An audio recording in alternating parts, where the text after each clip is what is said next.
આજે પણ આદિવાસી સમાજ સામાજિક, ધાર્મિક અને આર્થિક રીતે ખૂબ પછાત છે. તો આદિવાસી સમાજ આટલો પછાત હોય તો આદિવાસી સમાજ પર યુનિફોર્મ સિવિલ કોડ લાગુ ન કરવો જોઈએ. આદિવાસી સમાજને એમાંથી બાકાત રાખવો જોઈએ એવું અમારું માનવું છે. ચેતરભાઈએ મારી સાથે વાત કરી હતી. ચેતરભાઈ અરવિંદ કેજરીવાલજી સાથે મળ્યા અને અરવિંદ કેજરીવાલજીએ કીધું કે માત્ર તમે નહીં, આમ આદમી આખી વિરોધ કરશે. કેમ નહીં કરીએ? આપણે તો પ્રજાના હકો માટે અમે આવ્યા છીએ, અમે કોઈ રાજનીતિ કરવા નથી આવ્યા. અને ભાજપના શાસન દરમિયાન હજુ પણ સિંચાઈનું પાણી અમને મળ્યું નથી. હાલમાં પણ આરોગ્યમાં પૂરતા સાધનો નથી, પૂરતા ડૉક્ટરો નથી. તેવી જ રીતે રોજગારી માટે આજે આદિવાસી સમાજ શહેરોમાં ભટકે છે. ત્યારે અમે મનસુખભાઈને અને ભાજપના નેતાઓને કહેવા માગીએ છીએ, ભાજપમાં રહીને તમારી સરકાર હોવા છતાં તમારું કોઈ ઉપજતું નથી, તમારો એક પાપડ પણ તમને ભાંગતો નથી, તો અમે આવીને ત્યાં શું કરીશું? અમે આમ આદમી પાર્ટી સાથે છે ને અમારી આમ આદમી પાર્ટીએ યુસીસી વિરોધમાં સ્ટેન્ડ ક્લિયર કરેલું છે. કઈ રીતે બધી જમીનો ઉપર ઉદ્યોગપતિઓનો હક થઈ જાય, કઈ રીતે બધી ભરતીઓ કોન્ટ્રાક્ટ ઉપર થઈ જાય, કઈ રીતે ખેડૂતો છે એ પાછા શાહુકાર જે ઉદ્યોગપતિઓના ગુલામ થઈ જાય, કઈ રીતે જેટલા પણ સમાજો છે એ પોતાની એક ધાર્મિકતા લઈને બેઠા છે. આદિવાસી સમાજ છે તો પ્રકૃતિની પૂજા કરે છે, તો એવા સમાજોને કઈ રીતે તોડી મરોડીને ભાજપમાં સમાવી લેવામાં આવે ને પછી એના ઉપર આખી ભાજપની વિચારધારા થોપી દેવામાં આવે. આવનાર દિવસોમાં જો યુસીસી લાગુ થાય અને એમાં આદિવાસી સમાજને બાકાત નહીં રાખવામાં આવશે તો અમે સમગ્ર રાજ્યમાં નહીં પણ સમગ્ર દેશમાં રોડ પર ઉતરીશું. નમસ્કાર. યુસીસી યુનિફોર્મ સિવિલ કોડ પર આખા દેશમાં ચર્ચાઓ થઈ રહી છે, વિરોધ પણ થઈ રહ્યો છે. આપણી સાથે અત્યારે આમ આદમી પાર્ટીના અધ્યક્ષ, ગુજરાતના અધ્યક્ષ ઈશુદાન ગઢવી અને ડેડિયાપાડાના ધારાસભ્ય ચૈતર વસાવા છે. બંને સાથે સમજવું છે કે આમ આદમી પાર્ટી કેમ યુસીસીનો વિરોધ કરી રહી છે. પહેલાં ઈશુદાનભાઈ, મારો એ સવાલ છે કે વિરોધ કેમ યુસીસીનો? જુઓ, આમ આદમી પાર્ટી પાસે હજી ડ્રાફ્ટ નથી આવ્યું, પણ જે રીતે મોટું જે ઇન્ફોર્મેશન મળી રહી છે એમાં આદિવાસી સમાજની સંસ્કૃતિ ખતમ કરવાનું ભાજપે કારસો રચ્યો એવું લાગી રહ્યું છે. આદિવાસી સમાજ મૂળ આદિવાસી છે. જળ જંગલ જમીનથી વર્ષોથી, કેટલા હજારો વર્ષોથી એ સંસ્કૃતિ ટકાવી આવી છે. એની પોતાની એક અલગ સંસ્કૃતિ છે. જીવન જીવવાની હો, રહેણી કરણીની હો, બહુપત્નીત્વની હો, પછી એને બીજા મળવાના લાભો હોય, આ બધી જે છે એ યુસીસીના કારણે ખતમ થઈ શકે એવી સ્થિતિ છે. એટલે આમ આદમી પાર્ટીએ પહેલો સ્ટેન્ડ લીધું છે કે જ્યાં પણ આદિવાસી સમાજ હોય, બીજા સમાજો છે, શીખ સમાજ છે, બૌદ્ધ ધર્મ, જૈન ધર્મ, જ્યાં પણ જ્યાં નુકસાન થઈ રહ્યું છે ત્યાં આમ આદમી પાર્ટી એ સમાજોની સાથે છે અને વિરોધ કરીશું. ચૈતરભાઈ પાર્ટી છોડી દે એ ડરથી આમ આદમી પાર્ટીએ સમર્થન આપ્યું છે? નહીં, ચેતરભાઈએ સ્પષ્ટ કર્યું હતું કે આ આદિવાસી સમાજની સંસ્કૃતિ ખતમ થઈ રહી છે અને ચેતરભાઈએ એવું કહ્યું હતું કે મારે સમાજની સાથે રહેવું પડશે ને બિલકુલ સમાજની સાથે રહેવું પડશે. અમે કોઈ ભાજપની જેમ નથી કે ભાઈ એ તમારે બોલવાનું નથી, તમારે લડવાનું નથી સમાજ માટે. ભાજપના એક પણ નેતાએ સ્ટેન્ડ ક્લિયર નથી કર્યું. અમારી ડિમાન્ડ છે કે આદિવાસી સમાજના ભાજપના નેતાઓ સ્ટેન્ડ ક્લિયર કરે. પછી ચેતરભાઈએ મારી સાથે વાત કરી હતી. ચેતરભાઈ અરવિંદ કેજરીવાલજી સાથે મળ્યા અને અરવિંદ કેજરીવાલજીએ કીધું કે માત્ર તમે નહીં, આમ આદમી આખી વિરોધ કરશે. કેમ નહીં કરીએ? આપણે તો પ્રજાના હકો માટે અમે આવ્યા છીએ, અમે કોઈ રાજનીતિ કરવા નથી આવ્યા. તો બહુ સ્પષ્ટ છે કે એમણે મળ્યા પછી એમણે સ્પષ્ટ કર્યું.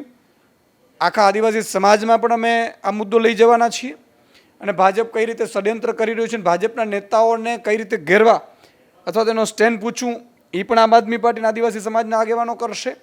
અને બહુ ક્લિયર છીએ કે આગામી સમયમાં આવેદનો આપવાના હશે, રસ્તા ઉપર આવવાનો હશે, વિરોધ કરવાનો હશે. બધી જગ્યાએ આમ આદમી પાર્ટી, ભાજપે વર્ષોથી એવું વિચારી રહી છે કે કઈ રીતે પ્રજા ગરીબ થઈ જાય, કઈ રીતે બધી જમીનો ઉપર ઉદ્યોગપતિઓનો હક થઈ જાય, કઈ રીતે બધી ભરતીઓ કોન્ટ્રાક્ટ ઉપર થઈ જાય, કઈ રીતે ખેડૂતો છે એ પાછા શાહુકાર જે ઉદ્યોગપતિઓના ગુલામ થઈ જાય, કઈ રીતે જેટલા પણ સમાજો છે એ પોતાની એક ધાર્મિકતા લઈને બેઠા છે. આદિવાસી સમાજ છે તો પ્રકૃતિની પૂજા કરે છે, તો એવા સમાજોને કઈ રીતે તોડી મરોડીને ભાજપમાં સમાવી લેવામાં આવે ને પછી એના ઉપર આખી ભાજપની વિચારધારા થોપી દેવામાં આવે. આ આખું ષડયંત્ર હોય એવું લાગી રહ્યું છે. અને એના ભાગરૂપે તમે જુઓ, ગરીબોને કોઈ લાભ નથી મળતું. મોંઘવારી આસમાને છે. ડોલર 82 ક્રોસ કરી ચૂક્યું છે, 62 હતું એના ઉપર ચર્ચા નથી થતી, ટમેટા 100-150 ઉપર ગયા છે એના ઉપર ચર્ચા નથી થતી, કોન્ટ્રાક્ટ કર્મચારીઓની ભરતી થાય છે એના ઉપર ચર્ચા નથી થતી, અને યુસીસી લાવી અને એક એવો માહોલ ઊભો કરવાનો પ્રયાસ ભાજપે કર્યો છે, પણ ઊંધો પડશે અને ભાજપને આખા દેશમાં 62 સીટો આદિવાસી સમાજની ગુમાવવી પડશે. માત્ર આદિવાસી સમાજની નહીં, પંજાબમાં પણ અમારી સરકાર છે, શીખ સમાજ છે, ત્યાં પણ આનંદ મેરેજ એક્ટ વર્ષોની સંશોધન બાદ એ લોકોએ તૈયાર કર્યું છે 2013માં, એનું છે. બીજા કેટલા સમાજો છે, ઇવન હું માલધારી સમાજમાંથી આવું છું તો અમારી એક પોતાની અલગ સંસ્કૃતિ છે. માલધારી સમાજમાં મેરેજ કરવા, મેરેજ પછી છૂટાછેડા હોય તો અમારા આગેવાનોથી જ છૂટાછેડા અમે કરી લઈએ છીએ વ્યવસ્થા ભાગરૂપે, એક સમાજના ભાગરૂપે. તો આ બધી વસ્તુ બધાને નડવાની છે. એટલે આ લોકોએ ખોટું એક ઊભું કરવાનો કોશિશ કરી હતી, પણ મને લાગે છે કે ભાજપને નુકસાન ભોગવવું પડશે. અને હવે તો હું આદિવાસી સમાજને પણ કહું છું કે હવે ભાજપ એમ કે યુસીસી નથી લાવવું તો એને મત ન આપતા, કારણ કે જો ફરીથી આવી છે તો ફરીથી લાવશે. ચૈતરભાઈ સાથે પણ વાત કરવી છે. ચૈતરભાઈ, મારો પહેલો સવાલ એ છે કે વિરોધ માટે આ બહુ જ જલ્દી નથી થઈ રહી, કારણ કે હજી કોઈ જ નક્કર મુદ્દાઓ આવ્યા નથી. કેવી રીતના લાગુ થશે, કોને સમાવેશ કરવામાં આવશે, એ કશું જ આવ્યું નથી. તો પછી આદિવાસી સમાજ કેમ વિરોધ કરી રહ્યો છે? દેશના જે નીતિ આયોગ છે, લો કમિશન, એમણે 14 જૂનના રોજ નિર્દેશ જાહેર કર્યા છે, પબ્લિક પ્રેસ આપી છે, અને એમણે કીધું છે કે હવે યુનિફોર્મ સિવિલ કોડ સમાન નાગરિક ધારો લાગુ કરવાનું અનિવાર્ય બનેલું છે. સાથે સાથે દેશના વડાપ્રધાન નરેન્દ્રભાઈ મોદીએ મધ્યપ્રદેશમાં કીધું કે ભાઈ એક પરિવારમાં, એક કુટુંબમાં 2 કાનૂન કઈ રીતના ચાલે. તો એક પરિવારમાં અમે એક કાનૂન લઈ આવવા માટે જઈ રહેલા છે.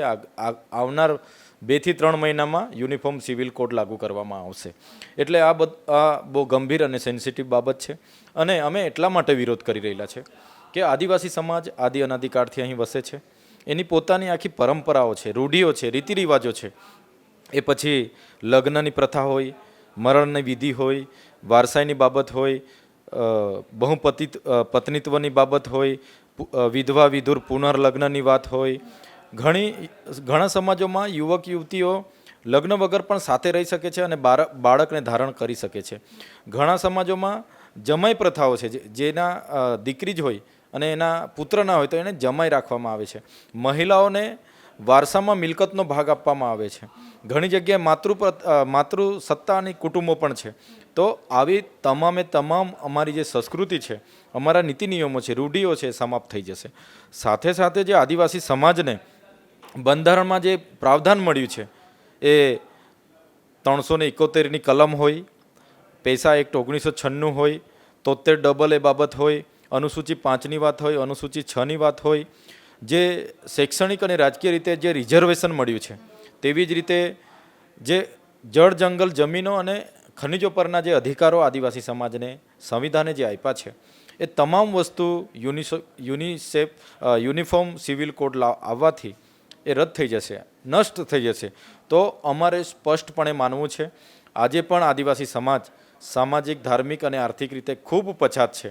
તો આદિવાસી સમાજ આટલો પછાત હોય તો આદિવાસી સમાજ પર યુનિફોર્મ સિવિલ કોડ લાગુ ન કરવો જોઈએ. આદિવાસી સમાજને એમાંથી બાકાત રાખવો જોઈએ, એવું અમારું માનવું છે. અને આદિવાસી સમાજ આ બાબતને લઈને ખૂબ ગંભીર છે, અને આવનાર સમયમાં ખૂબ મોટા પાયે પણ અમે વિરોધ કરવાના છે. દિલ્હી પણ ગયા હતા અરવિંદ કેજરીવાલ, અને બધાને તમે મળ્યા હતા. તો યુનિફોર્મ સિવિલ કોડને લઈને તમે જે વિરોધ શરૂ કર્યો ત્યારે તમે એક નિવેદન પણ આપ્યું હતું કે જો પાર્ટી સાથ નહીં આપે તો હું રાજીનામું આપવા પણ તૈયાર છું. તો તમને એવો વિશ્વાસ નહોતો કે પાર્ટી સાથ આપશે? એમાં લોકસભાની ચૂંટણીને લઈને અમારા મહાસચિવ ડૉક્ટર સંદીપ પાઠક સાહેબનું એક ઇન્ટરવ્યૂ હતું, અને એમાં વચ્ચે એક પ્રેસ મીડિયાએ પૂછ્યું કે યુસીસી બાબતે આમ આદમી પાર્ટીનું શું સ્ટેન્ડ છે. તો એમણે કીધું કે યુસીસીનો ડ્રાફ્ટ તૈયાર થાય અને યુસીસીમાં કઈ જાતિઓ, કયા નિયમો લાગુ થાય છે, એ હજુ નક્કી નથી. ત્યાં સુધી અમે સૈદ્ધાંતિક રીતે સમર્થન કરીએ છીએ. એક નાના અમથા પોઈન્ટને લઈને મીડિયા દ્વારા જે આદિવાસી સમાજમાં જે કન્ફ્યુઝન ઊભું થયેલું, એટલે આદિવાસી સમાજ અમને કહેવા લાગ્યો કે ભાઈ અમે આમ આદમી પાર્ટી પર અમને એટલો મોટો ભરોસો છે આવનાર ભવિષ્ય માટે, અને આમ આદમી પાર્ટી સમર્થન આપે છે, તો તમારું શું સ્ટેન્ડ છે? તો સ્પષ્ટપણે મેં સમાજને પણ કીધું અને પાર્ટીને પણ કીધું કે યુસીસીનો ડ્રાફ્ટ તૈયાર થયા પછી કાં તો આદિવાસી સમાજના અધિકારોની વાત હું મૂકું અને મારી પાર્ટી જો મને રોકે તો હું પાર્ટીમાંથી સમાજ કે છે તો હું રાજીનામું પણ આપીશ. પણ આજે તમે જોઈ લો, અમારી પૂરી પાર્ટી ઈસુદાનભાઈ ગઢવી હોય, અમારા રાષ્ટ્રીય સંયોજક અરવિંદભાઈ કેજરીવાલ સાહેબ હોય, મહાસચિવ સંદીપભાઈ પાઠક સાહેબ હોય અને ભગવત માન હોય, તમામે સ્પષ્ટપણે કીધું છે અને ભગવત માને તો ખૂબ મોટા પ્રમાણમાં વિરોધ પણ કર્યો છે. તો તમામે સ્પષ્ટ કીધું છે યુસીસી બાબતે આમ આદમી પાર્ટી આદિવાસી સમાજ સાથે છે અને આવનાર દિવસોમાં આદિવાસી સમાજને ન્યાય અપાવવા માટે આમ આદમી પાર્ટી રોડ પર પણ ઉતરવાની છે. ત્યારે અમારે આમ આદમી પાર્ટીમાં રહીને આદિવાસી સમાજને ન્યાય અપાવવાનું કામ અમે કરવાના છે. આપ કહી રહ્યા છો કે આદિવાસી સમાજને યુસીસીથી નુકસાન થઈ શકે છે, તો ભાજપમાં પણ ઘણા બધા આદિવાસી નેતાઓ છે. મનસુખભાઈએ તો તમને પાર્ટીમાં આવવા માટે આમંત્રણ પણ આપ્યું છે. આની પહેલાં પણ એવું થયું છે કે એવી વાતો ઉડી હોય કે ભાઈ ભાજપમાં જવાના છે ચૈતરભાઈ, કે ચૈતરભાઈને આમંત્રણ મળ્યું છે, તો એના ઉપર શું કહેશો? મનસુખભાઈ અમારા સ્થાનિક 6 ટર્મથી સાંસદ છે અને પીઢ આદિવાસી નેતા છે. અમારી કામગીરી જોઈ છે એટલે કામગીરી જોઈને એમને એવું હશે કે આદિવાસી સમાજના આવા યુવા નેતા અમારી સાથે હોય તો સમાજને પણ અમે સાથે લઈ જઈએ. પરંતુ આઝાદીના આટલા વર્ષોમાં છેલ્લા 27 વર્ષથી ભાજપની ગુજરાતમાં શાસન છે. મનસુખભાઈ 6 ટર્મથી કેન્દ્રમાં સાંસદ છે અને કેન્દ્રમાં 9 વર્ષથી ભાજપની સરકાર છે.